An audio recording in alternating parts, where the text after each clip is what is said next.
नमस्कार दोस्तों, एक बार फिर से आपका स्वागत है हमारे podcast listen voice of books पर।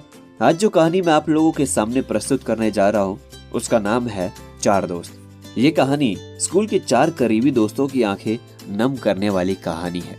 तो चलिए ज्यादा वक्त बर्बाद ना करते हुए शुरू करते हैं इस खूबसूरत कहानी को।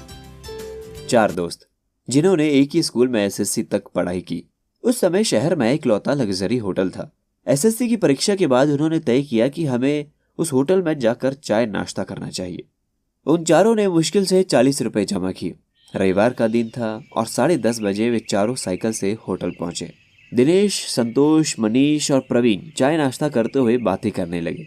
उन चारों ने सर्वसम्मति से फैसला किया कि 30 साल बाद हम 1 अप्रैल को इस होटल में फिर मिलेंगे।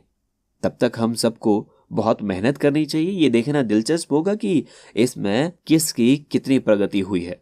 जो दोस्त उस दिन बाद में होटल आएगा उसे उस समय का होटल का बिल देना होगा। उनको चाय नाश्ता परोसने वाला वेटर कालू ये सब सुन रहा था। उसने कहा कि अगर मैं यहाँ रहा तो मैं इस होटल में आप सबका इंतजार करूंगा। आगे की शिक्षा के लिए चारों अलग अलग हो गए। दिनेश के पिता की बदली होने पर वह शहर छोड़कर जा चुका था।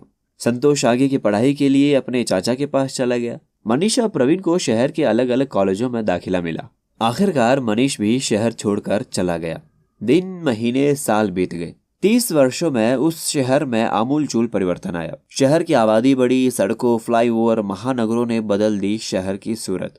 अब वो होटल 5 स्टार होटल बन गया था। वेटर कालू अब कालू सेठ बन गया और उस होटल का मालिक बन गया। 30 साल बाद निर्धारित तिथि 1 अप्रैल को दोपहर में एक लग्जरी कार होटल के दरवाजे पर आई। दिनेश कार से उतरा और पोर्च की ओर चलने लगा। दिनेश के पास अब 3 लग्जरी शोरूम है। दिनेश होटल के मालिक कालू सेठ के पास पहुंचा। दोनों एक दूसरे को काफी देर देखते रहे। फिर कालू सेठ ने कहा कि प्रवीण सर ने आपके लिए 1 महीने पहले ही टेबल बुक किया है। दिनेश मन ही मन खुश था कि वो चारों में से पहला था, इसीलिए उसे आज का बिल नहीं देना पड़ेगा और वो इसके लिए अपने दोस्तों का मजाक उड़ाएगा। 1 घंटे में संतोष भी आ गया। संतोष शहर का बड़ा बिल्डर बन गया। अपनी उम्र के हिसाब से वे अब एक बूढ़े सीनियर सिटीजन की तरह लग रहे थे। अब दोनों बातें कर रहे थे और दूसरे मित्रों का इंतजार कर रहे थे। तीसरा मित्र मनीष आधे घंटे में आ गया। उससे बात करने पर दोनों को पता चला कि मनीष बिजनेसमैन बन गया है। तीनों मित्रों की आंखें बार बार दरवाजे पर जा रही थी। प्रवीण कब आएगा? इतनी देर में कालू सेठ ने कहा कि प्रवीण सर की ओर से एक मैसेज आया है, तुम चाय का नाश्ता शुरू करो, मैं आ रहा हूं। तीनों 30 साल बाद एक दूसरे से मिलकर खुश थे। घंटों तक मजाक चलता रहा लेकिन प्रवीण नहीं आया। कालू सेठ ने कहा कि फिर से प्रवीण सर का एक मैसेज आया है, आप तीनों अपना मनपसंद मेन्यू चुनकर खाना शुरू करें। खाना खा लिया तो भी प्रवीण नहीं दिखा। बिल मांगते ही तीनों को जवाब मिला कि ऑनलाइन बिल का भुगतान हो गया है। शाम के 8 बजे एक युवक कार से उतरा और भारी मन से निकलने की तैयारी कर रहे तीनों मित्रों के पास पहुंचा। तीनों उस आदमी को देखते ही रह गए। युवक कहने लगा, मैं आपके दोस्त का बेटा रवि हूं। मेरे पिता का नाम प्रवीण भाई है। पिताजी ने मुझे आज आपके आने के बारे में बताया था। उन्हें इस दिन का इंतजार था, लेकिन पिछले महीने एक गंभीर बीमारी के कारण उनका निधन हो गया। उन्होंने मुझे देर से मिलने के लिए कहा। अगर मैं जल्दी निकल गया तो वे दुखी होंगे, क्योंकि मेरे दोस्त तब नहीं हंसेंगे जब उन्हें पता चलेगा कि मैं इस दुनिया में नहीं हूं और वे एक दूसरे से मिलने की खुशी खो देंगे। इसीलिए उन्होंने मुझे देर से आने का आदेश दिया था। उन्होंने मुझे उनकी ओर से आपको गले लगाने के लिए भी कहा। रवि ने अपने दोनों हाथ फैला दिए। आसपास के लोग उत्सुकता से इस दृश्य को देख रहे थे। उन्हें लगा कि उन्होंने इस युवक को कहीं देखा है। रवि ने कहा कि मेरे पिता शिक्षक बने और मुझे पढ़ाकर कलेक्टर बनाया। आज मैं इस शहर का कलेक्टर हूँ। सब चकित थे।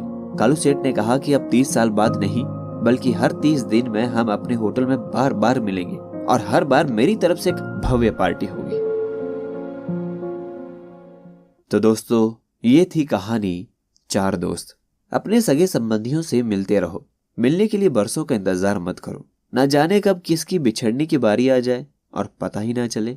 शायद यही हाल हमारा भी है। हम अपने कुछ दोस्तों को सुप्रभात, शुभ रात्रि आदि का मैसेज भेजकर जिंदा रहने का प्रमाण देते तो हैं, पर जिंदा होने का एहसास नहीं। जिंदगी भी ट्रेन की तरह है, जिसका जब स्टेशन आएगा उतर जाएगा, पर रह जाती हैं कुछ धुंधली सी यादें। इसलिए परिवार, दोस्तों और सगे संबंधियों के साथ रहें और जिंदा होने की खुशी महसूस करें। तो दोस्तों, ये थी कहानी चार दोस्त। मुझे उम्मीद है कि आपको ये कहानी पसंद आई होगी और इसी तरह की कहानियां सुनने के लिए आप मेरे podcast listen voice of books पर सुनते रहें।